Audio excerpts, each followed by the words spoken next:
Halo semua, jadi di sini saya akan membahas isu dan masalah sosial budaya dalam pengajaran IPS. Pengajaran IPS bersumber dari masyarakat yang meliputi pertumbuhan, perkembangan, dan kemajuan kehidupan termasuk segala aspek dengan permasalahannya. Dengan demikian, pengajaran IPS tidak akan kehabisan materi untuk dibahas dan dipermasalahkan. A. Tren globalisasi dan keragaman budaya. Yang pertama ada globalisasi. Globalisasi inti katanya adalah global, yang artinya bumi atau dunia. Globalisasi artinya suatu keadaan atau kondisi di mana isu dan masalah-masalah yang ada menyangkut berbagai bangsa dan negara atau bahkan seluruh dunia. Pendidikan global adalah salah satu sarana agar siswa mengerti bahwa mereka adalah bagian dari masyarakat dunia. Sekalipun demikian tidak berarti harus mengingkari dirinya sebagai warga dari sebuah bangsa. Oleh karena itu, sebagai warga negara yang baik, seharusnya bisa menjadi warga dunia yang baik. Kemudian yang kedua ada keanekaragaman budaya. Keanekaragaman budaya yang dapat diarti sebagai suatu keadaan di mana suatu masyarakat memiliki lebih dari satu perangkat gagasan, tindakan, dan hasil karya. Keanekaragaman budaya diantaranya mengambil wujud perbedaan, ras, dan etnik yang dimiliki oleh sebuah masyarakat. Yang ketiga, pembelajaran IPS dalam era globalisasi dan keragaman budaya.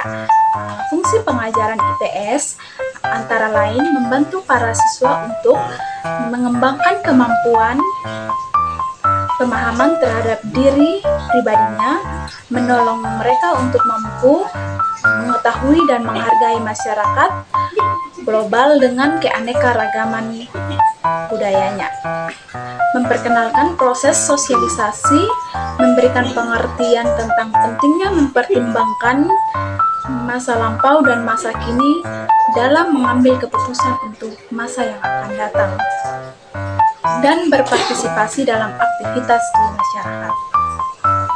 Kemudian, pengajaran keanekaragaman dalam IPS harus mengandung tujuan, yaitu yang pertama, mampu mentransformasikan bahwa sekolah akan memberikan pengalaman dan kesempatan yang sama kepada semua siswa, baik putra maupun putri, sekalipun mereka memiliki perbedaan budaya, sosial, ras, dan kelompok etnik.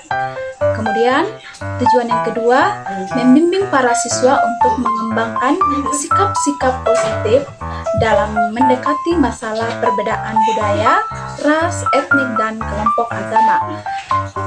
B. Masalah-masalah lingkungan dan pendidikan lingkungan dalam pembelajaran IPS SD.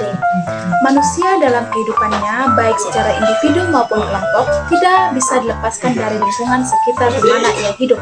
Lingkungan sekitar memberikan wahana bagi manusia untuk mengembangkan dan mengaktualisasi dirinya sehingga tercapai tujuan yang diinginkan, seperti kenyamanan, kesejahteraan, dan ketenangan dalam kehidupannya. C. Masalah-masalah hukum, ketertiban, dan kesadaran hukum dalam pembelajaran IPS SD. Masalah-masalah hukum adalah suatu keadaan yang memperlihatkan ketidakselarasan antara kepentingan satu individu atau kelompok dengan individu atau kelompok lain, yang ditandai dengan adanya pelanggaran terhadap tatanan hukum yang berlaku. Disinilah pentingnya kesadaran hukum dimiliki oleh setiap individu atau anggota masyarakat sehingga suasana tertib, aman, dan damai dapat terwujud. Kemudian yang kedua, masalah-masalah kesadaran hukum dan pendidikan kesadaran hukum warga negara dalam pembelajaran IPS SD. Yang pertama, masalah-masalah kesadaran hukum. Setiap hukum senantiasa ada sanksi.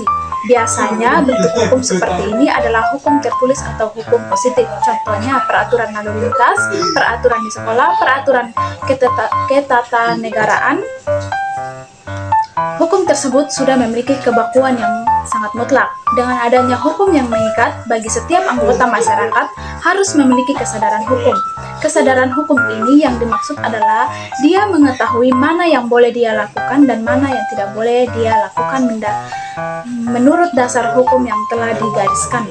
Kemudian yang kedua, keterkaitan pendidikan IPS dengan masalah-masalah kesadaran hukum dan pendidikan kesadaran hukum negara. Menurut E. Wesley, IPS bukan ilmu sosial, tetapi bidang perhatiannya sama, yaitu hubungan timbal balik di kalangan manusia. IPS hanya terdapat pada pengajaran program sekolah semata-mata.